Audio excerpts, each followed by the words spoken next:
Thy word was found, and I did eat them. And thy word was unto me the joy, rejoicing of my heart. For I am called by thy name, O Lord God of hosts. Today we're here to address the subject of emotional pain. And the title this morning that I'm speaking under is Things I Call Myself. God recognized the power of a name, for when he came on this earth, he changed people's names. In the Old Testament even, he changed people's names. He changed Abram's name, which meant high father, into Abraham, which meant father of many nations. To Sarah, his wife, Sarai was her original name. Sarai, she was gorgeous. And that name meant my princess. But God changed her name to Sarah, meaning mother of nations. Jacob was also renamed. He was a cheater and a liar, and that pretty much summarized his growing up days. And when he was done with that, he was cheated too. He was cheated right back. What he sowed, he reaped. And got stuck with a wife he never wanted a day. He ended up with 2 wives. One, his favorite, was barren. She couldn't have children for a long while. And the other one was fruitful. The one he didn't like. So, the Bible says you sow what you reap. He came right on back to him. But then one night he wrestled with an angel. And after wrestling with an angel, saying all night long, I'm not letting you go until you bless me, because I recognize I've so many years of cheating and lying that's in my life. And I recognize that I've been paid back with cheating and lying. His father-in-law kept lying to him about when he could go, what he could take when he goes. He was getting it all back, and he was sick of it. He was sick to death of what kept coming back to him that he had sown. And that night he said, I can't take it no more. I'm gonna wrestle all night long. And at the end of that night, angel of the Lord touched his hip, and he limped from that day forward. And from that day on, his name was no longer Jacob, but Israel. When Jesus came on earth, he looked at Peter, and he said, Peter's name was actually Simon. And he said, Simon, that name means sand. I rename you Peter, which means rock. Because upon this rock, I will build my church. He comes to Saul of Tarsus, wandering around killing every Christian he can get a hold of, daydreaming, thinking up ways to snare him, thinking up ways to kill him. He walks up to Saul of Tarsus, and after the 3 days where he's being converted and understanding that Jesus is God, the Messiah whom he persecuted, after he goes through that, God says, you're no longer Saul, but now you're called Paul.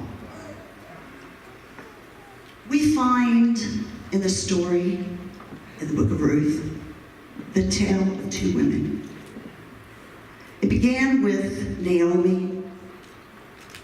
The story begins with her leaving a destiny of a place that was far from where she was raised, far from what she knew to be true about the Lord. She went to this place.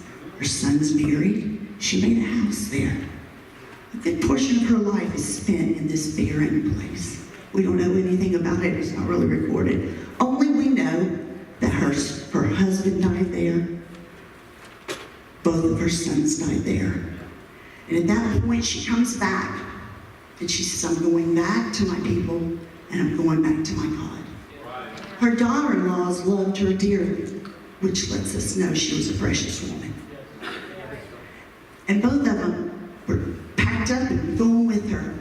But as she starts to leave, she said, you know what, girls? I'm going back to my people and my God. And so you guys, you go back to your own people and to your own gods. And they both started weeping. They knew it was a moment of decision. They understood it was an important moment. And they're both weeping much. And Orpah grabs a hold of her, cries, kisses her, tells her how she's loved being her daughter-in-law and how much she's made a difference in her life. And she goes back to her people and her gods, which we no longer know about. But Ruth in that moment thinks, I don't have anything to go home to. The closest thing I ever feel, the most I ever feel is from my mother-in-law.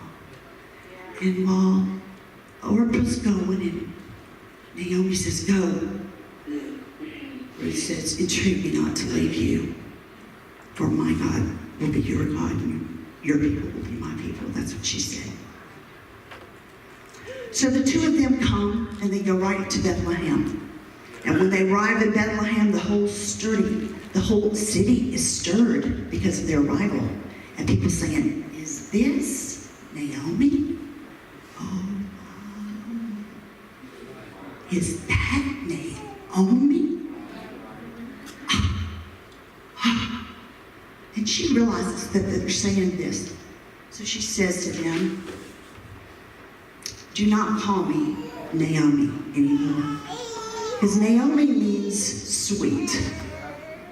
Call me from now on Mara, which means bitter.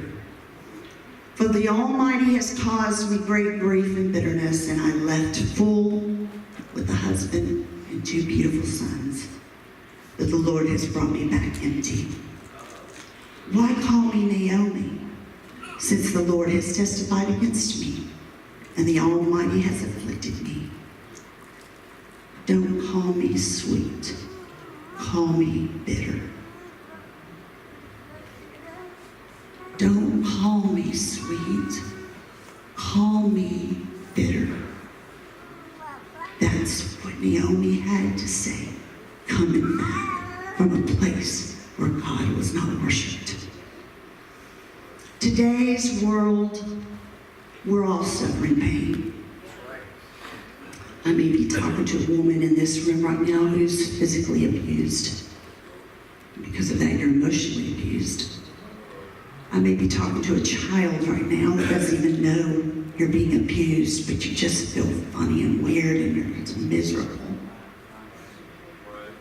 Chances are high this morning that I'm talking to people that have been abused sexually, mentally, physically, emotionally.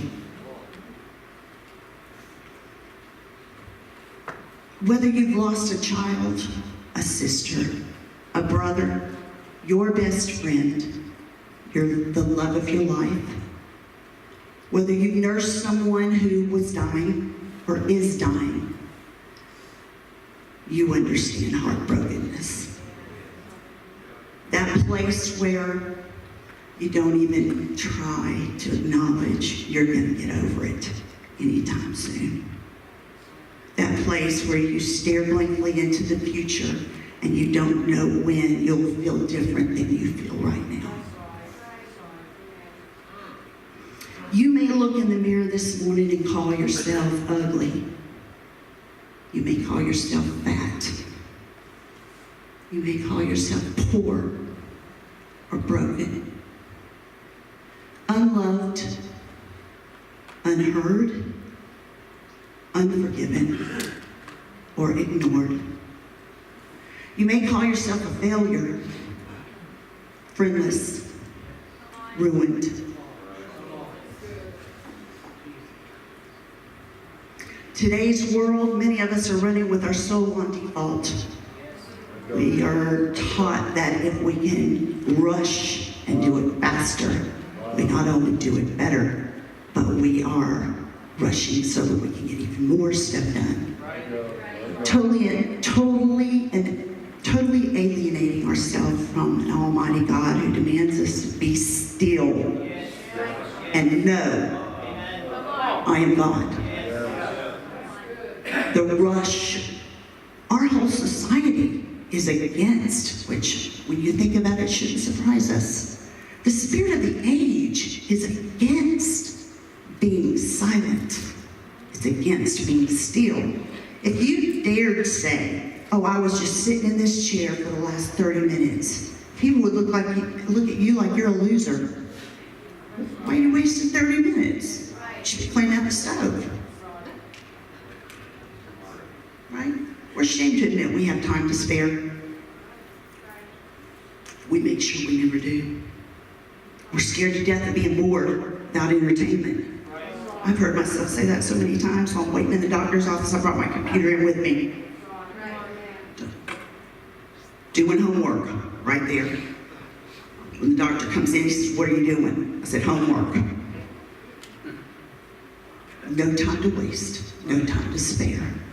In a world that God says that if you want healing to flow through you, give me your time. And be still. And wait on me. That doesn't mean wait 20 years. That means sit down in your prayer room, be still, and wait for him to enter your room. We just want to spiritualize and symbolize everything. Oh, that's a symbolism. Wait. No, he says, go into your closet, which actually means a private place. Doesn't mean your actual closet. You don't have to get amidst your clothes and think you're being the most spiritual you've ever been. He's saying, go into a private place where you can talk to me unhindered.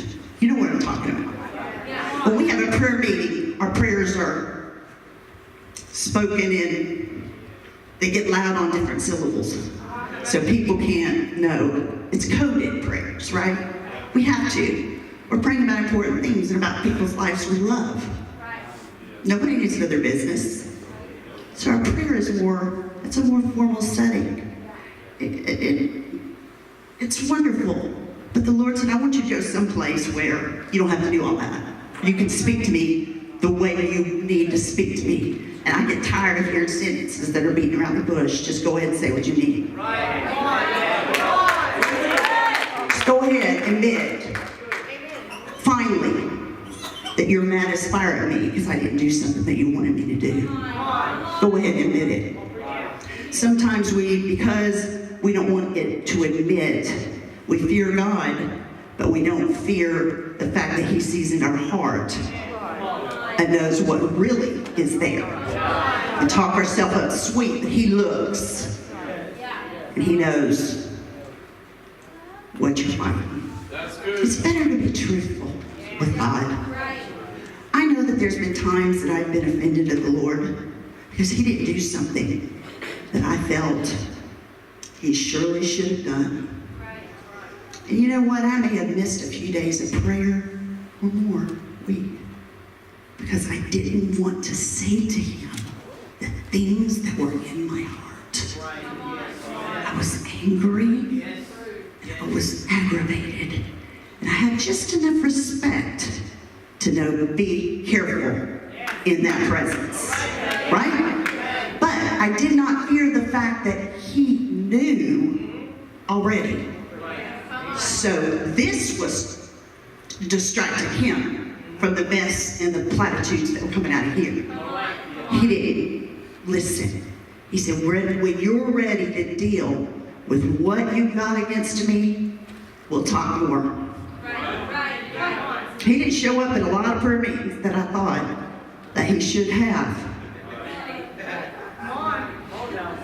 And I did not understand why. Because I thought, I'm making an effort here. You know, I'm aggravated. I'm offended. And I'm trying, in spite of all that, I'm trying to worship you, get my faith built up. Didn't impress him a bit. He stood back and watched me until somewhere in a desperate moment, I said, you may as well know the truth. I blamed you. I've been dealing with blame. I feel like I did enough for this not to happen. And I don't understand why it happened. And I've been so mad. And the minute I say the word mad, I break into tears and his presence walks into the room. Because now he says, you're ready. You're ready to talk to me now. Now we can have a real conversation. Not all that mess that you've been talking, act like you're holy enough to get over being offended toward me. Right?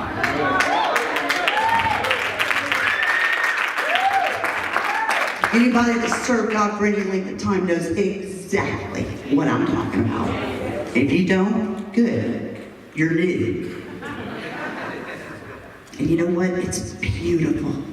It's beautiful to be able to tell him when you're mad, sad, glad, happy, sad, confused. It's the most beautiful, lovely thing in the world. Don't ever think different.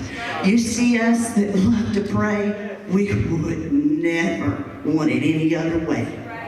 People say the devil comes after you pray, big whoop. It's so incredible to walk around in the presence of God. We do not care. And that's the truth.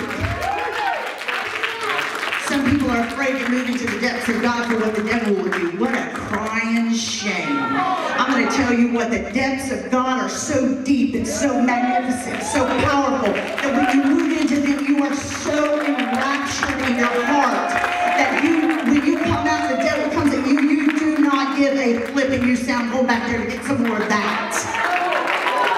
Don't ever believe it's not worth it to move into the depths of God. That's the biggest lie the devil's ever told. Today, many of us are running your soul on default. You come to church and you worship just enough on Sunday. You give just enough of your finances or your time. And you pray just enough to make it through. You think you're making it through. There is no excess of blessing in your life, and you're not living in any kind of abundance. I remember asking God about that. I said, God, I don't feel abundantly blessed at all. I'm miserable. That wasn't his fault. However deep you want to go into God, that's how deep you can go. Some people are very, very satisfied just walking in and walking out on his presence, never really talking to him, never really, I'm satisfied, I live a good life. Other people, even if they're not, even if they don't know how to get to him more, even if they don't know what to say to move into the depths of him, even then, they pray, quicken me, Lord, so I'll come to you. Quicken me, Lord, so I'll come to you. That's why I love that song we sang the other morning. If you call me, I'll come. And if you draw me, I'll run. If you don't feel passionate about the presence of God this morning, then you need to pray God will quicken you. Say, God, call me and I'll come. Draw me and I'll run to your side to be alone with you.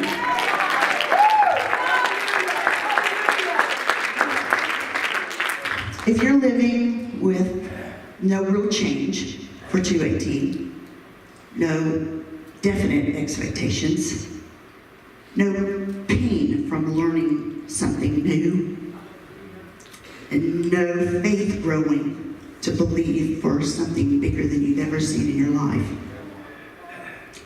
then you probably, and most likely, and definitely are, running on default. And my husband, I was telling him all about my thought, and he told me something. He said, you want your title? I said, no.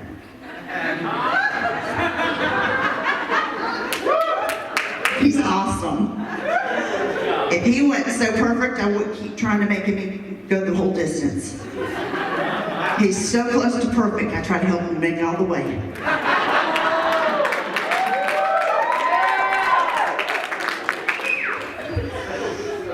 But he couldn't resist. He had to give it to me anyway. He said it's this: if your soul is running on default, it's your fault. Sounds like him, huh?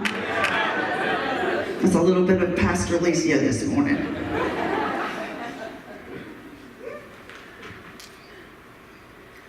You know, the art of patience is lost. We don't know how to be patient. We don't know how to slow down. If we slow down, somebody tells us we need to speed up. And this whole month, I have been miserable because I have been making myself slow down. I don't want to multitask anymore. I just want to slow down. I am miserable by this activity, but I'm getting closer to God every day. You know what? It feels like the devil makes you feel like it's a waste of time. You kneel, and a million important things come up. You know what? I'm not even going to write them down anymore unless I know I have forgotten it for a whole week. Because when the Lord comes into the room, think about it this way. If you took time off from work because a friend said, I need you, I really, really need to talk to you. And so you go and you miss half a day's pay, and you go sit with them. And while you're talking to them, they ask you a question, and when you start to answer, they start texting people. Phone rings and they go, excuse me 1 minute, I gotta take this. And you go, yeah, baby, yeah, there's peanut butter in the fridge. Yeah. Oh, I know. Your train is downstairs. Now, what are you going to feel toward that? Righteous anger. Like, I took time off to spend with you. What am I getting for it? Nothing. That's the way we treat the Lord. He says, why should I bother to come into your prayer meeting when you can't even quit texting people and you can't even quit Googling the next thought that you think you want to preach, or you can't just be still, listen to what I got to say. You just got to do all the talking. If you're not talking, nobody's going to be listening to nothing. You know, when we want to enter into the Holy of Holies where that presence is so thick, He's more real to you than anything you know right then. It's like an incense. You know it. If you haven't been there, wow, you should be very, very jealous of me right now. And I'm very, very jealous of people that know more. You know what? Spur ourselves to good works. God He can do things no one can do. The average American checks his smartphone once every 6.5 minutes, or roughly 150 times each day. You probably do this without even thinking about it. This can influence how well we focus and the degree to which we can influence others or even have a meaningful social action. We value speed and efficiency. However, there are some things that can only be gotten by being slow. There's spiritual things too.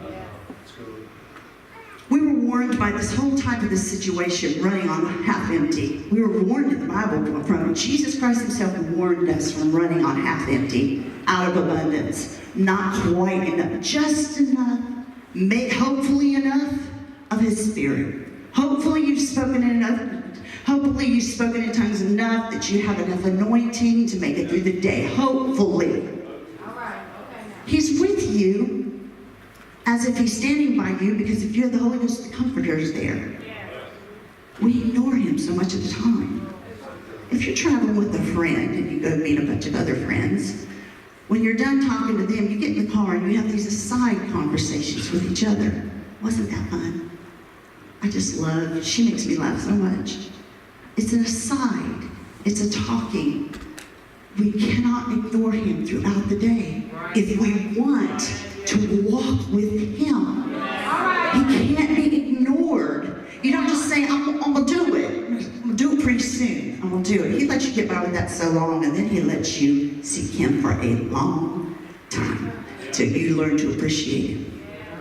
This is what He said about us running half full of His power on a daily basis. He said, then the kingdom of heaven shall be likened to 10 virgins who took their lamps and went to meet the bridegroom. 5 of them were foolish. They weren't evil.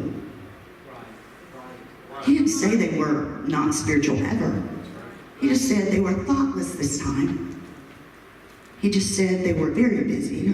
Too busy to go and get more oil, or wait and get more oil, or pray and get more oil. They were too busy with that this day. Without any evil intent or evil forethought. They just didn't have time to think it through. Do I actually have enough oil. You say, how do I know that I'm full? When you fill it, when you have a cup, and you fill it a little bit more full every day. Every day, if you feel a little more full, it gets full. If you miss a day, it goes back down to partial empty. So the presence of the Lord has to be maintained in our life. If it doesn't, we can get full out none. If we have let so much time and the Spirit is drained out, we're walking on empty. We don't have the Spirit to cast out a demon or pray for some of the sick or something. We try to. Because we think, oh well, I got it 2 years ago. But Jesus expects a daily relationship with Him. And if you want to be able to walk into abundance, you gotta feel it a little more every day. Because every day you let it not be poured into, some is gone. That's how quick it is. So they just throughout the day they looked and they said, I think that's enough. I think it's enough. I haven't, he hasn't come before, and yeah, I'm gonna go get some more in the morning.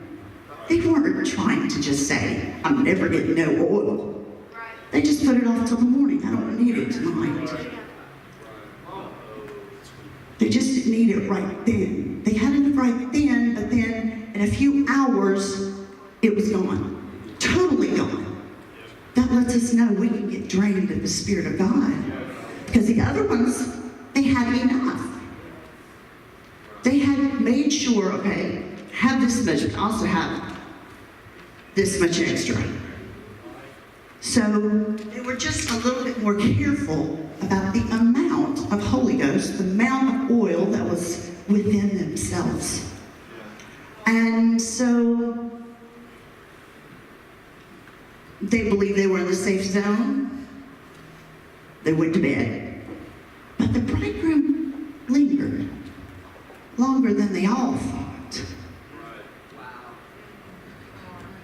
And when he came, it was midnight, the most unexpected hour of the day. He came at the most unexpected time. And 5 of them, thankfully, had made sure they had enough to get through the night. And 5 of them were busy that day. So they look at the other 5 and they say, give us some of your oil. We don't have enough. Like, we can't even light our lamp right now. They said, oh no. He called us, but we don't know how much longer it's going to be till we get there. I can't give you my oil. I can't give you my prayer life. I can't give you my time spent with God. You can't take your mama's prayer time. Your daddy's prayer time don't cover you. It's your oil that's in your covering. And they said, no, we're not, we can't give you no oil that we got. So the ones that were not wise ran. And they were looking for oil. Oh, go to the oil place. Oh, we need oil. Go quick. He's coming. The other ones are already entered into the joy of the Lord. And the ones, we found some. And the Lord said, depart from me. I don't know you. What do you mean he doesn't know you? He had 10 virgins he was coming for. What do you mean I don't know you? You didn't spend enough time with me. I didn't even know you personally. I knew you in a group of people, or you just skittered in and out of worship. I didn't know you. Go away, I don't need you now. And so there we are.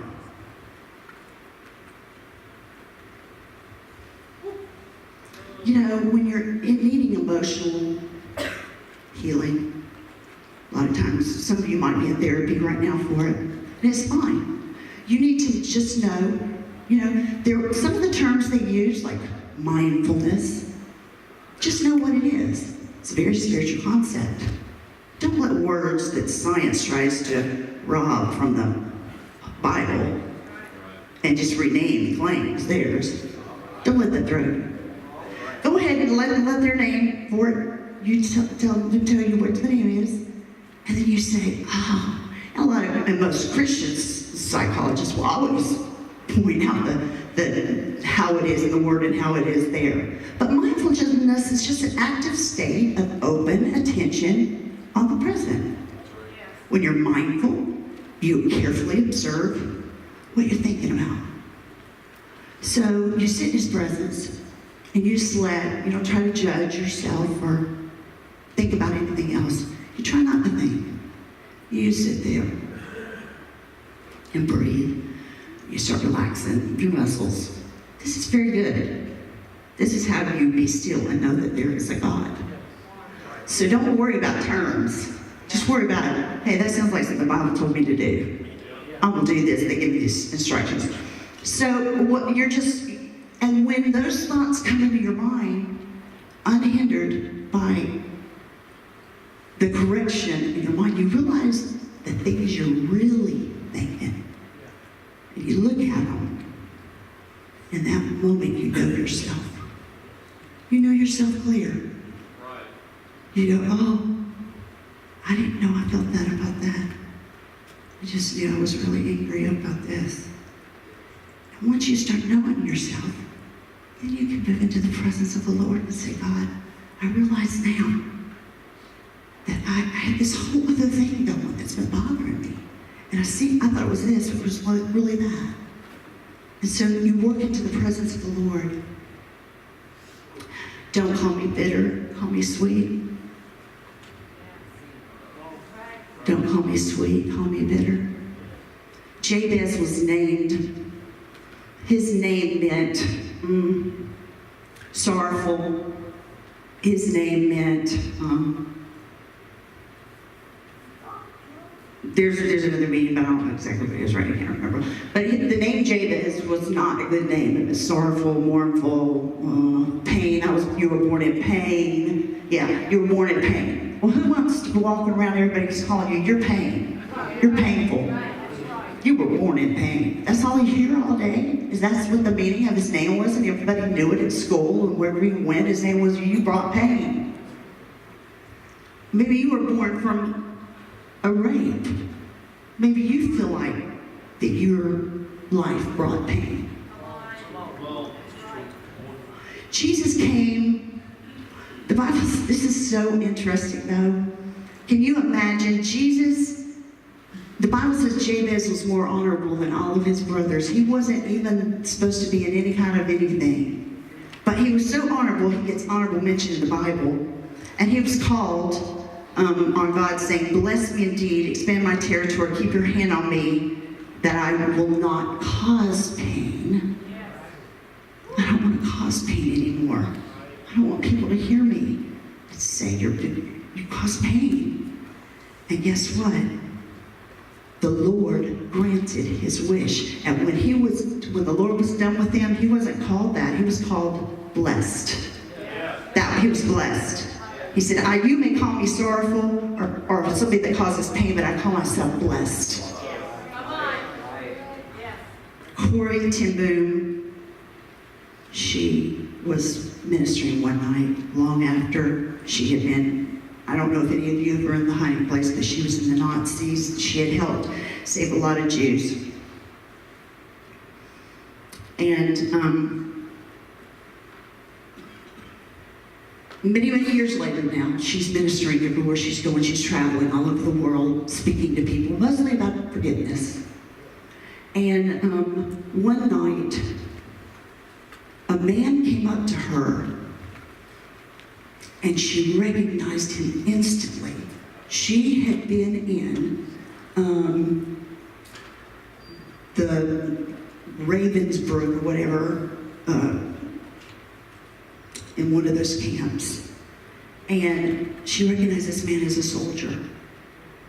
And she said that he was so excited about what she had talked about forgiveness that night. And he put his hand out, and she said everything in her, she could not stand the thought of shaking this man's hand. All she could remember was that her sister had died in that prison camp. And she remembered this man standing over there mocking them as they had to stand there naked with all their clothes over in the corner and mocking them and making fun. And he's so happy to hear her message on forgiveness. He's standing there with a smile on his face and has a hand out. She couldn't stand it.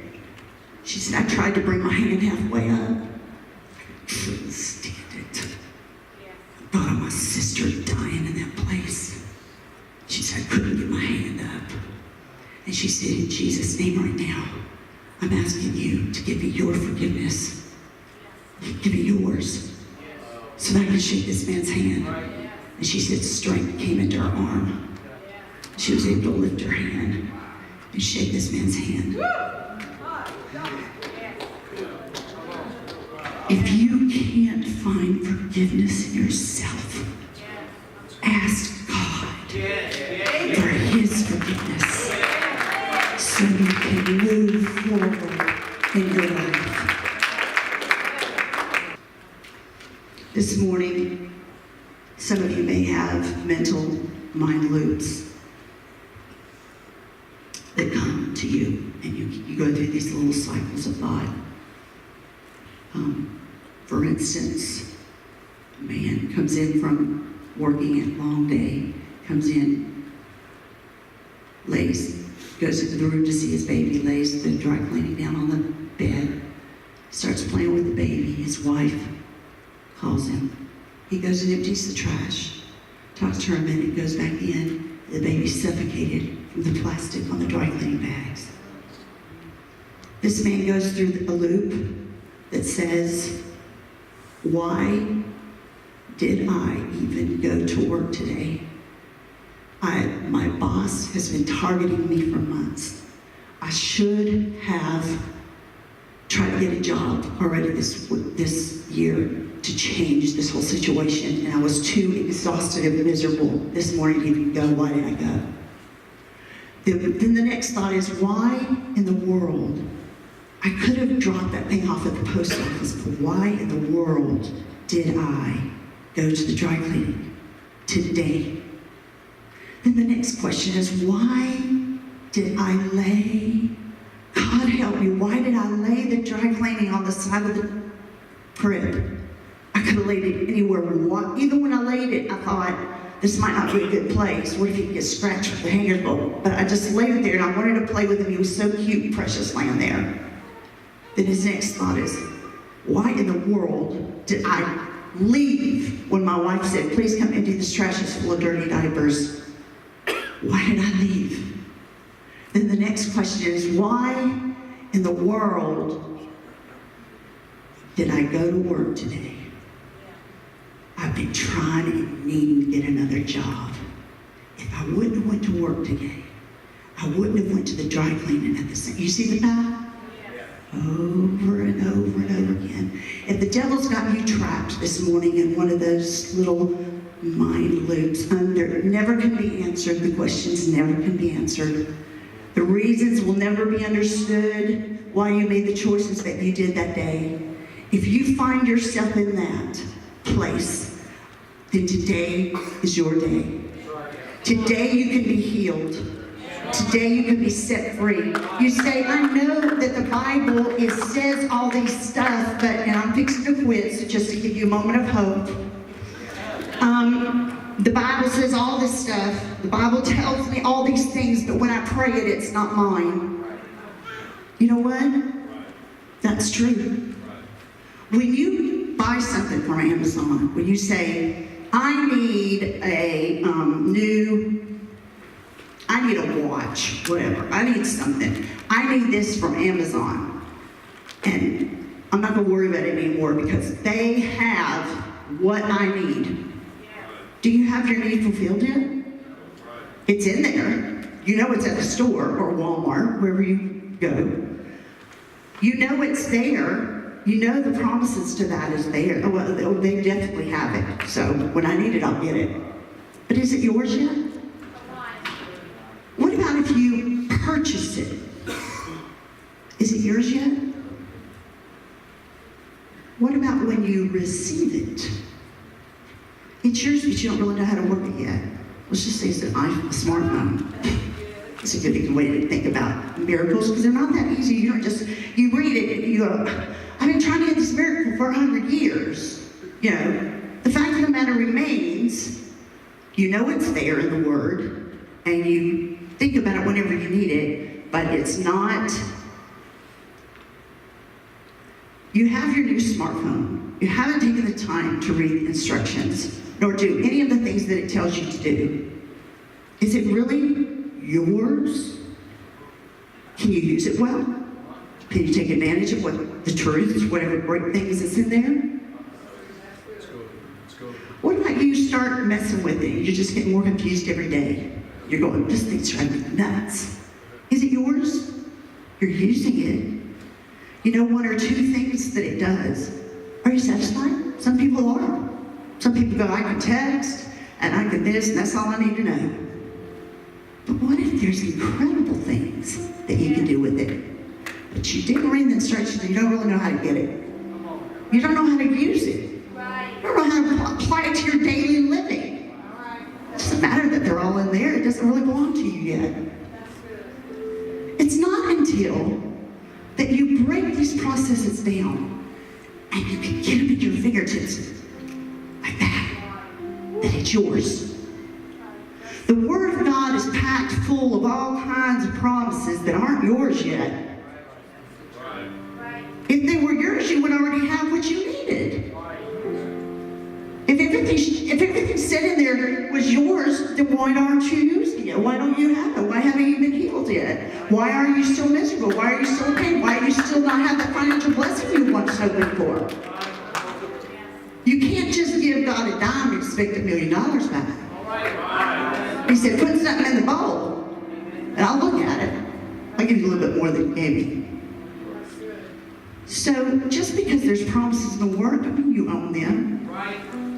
When you own them is when you start digging into the Word and say, how do I get this? I need this in my life. I need it to be working. I need it to be flowing through me. How can I get that? That's how those promises can become your words. Thy word,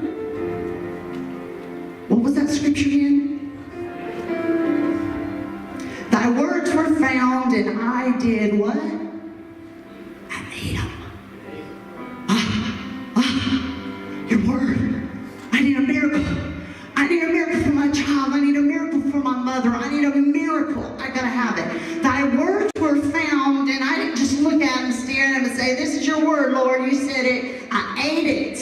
I ate it, and it became unto me the joy and the very rejoicing within my heart. It built up so much in me, and it was so filled by day by day by day. Putting that same word inside my heart, it became so full. I became so raptured that when I would just think about that scripture, the joy and the rejoicing would start filling my heart, because now I owned that word, and that word was mine because I ate it, and they rejoiced, and they were joyful, and I couldn't even think about that word without power and anointing.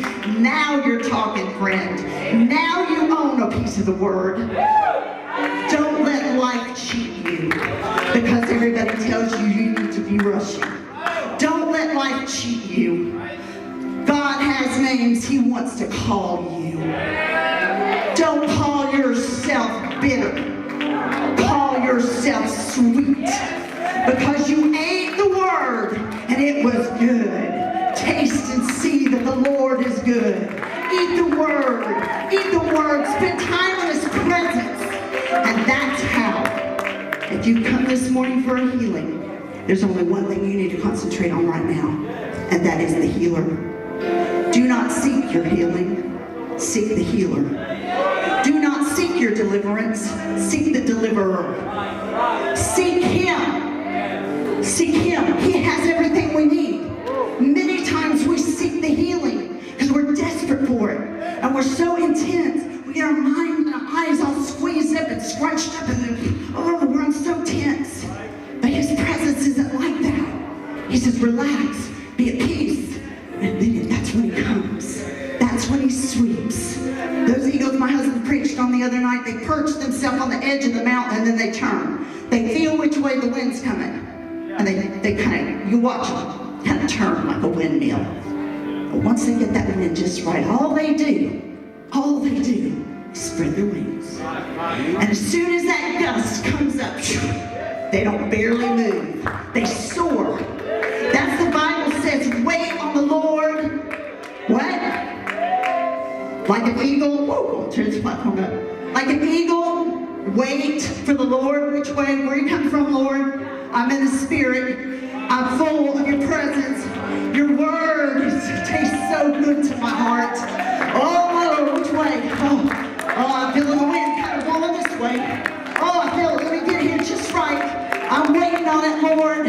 I'm talking to you every day. I'm filling myself with the word. And that's how the blessings of God come. You'll never do more than you've done. You'll never be worthy of this miracle. You'll never be worthy of this miracle. So, no need to put it off. I don't call myself a disaster area this morning. I call myself blessed.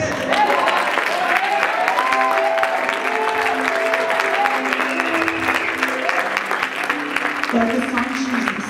And as Jim Bleach in his prayer, really focus on his holiness, his righteousness. What we're fixing to do right now has nothing to do with you. It has everything to do with what he's going to do. You have to just worship the healer. You have to just magnify the deliverer. And that's how you get the things you want. Eat the word.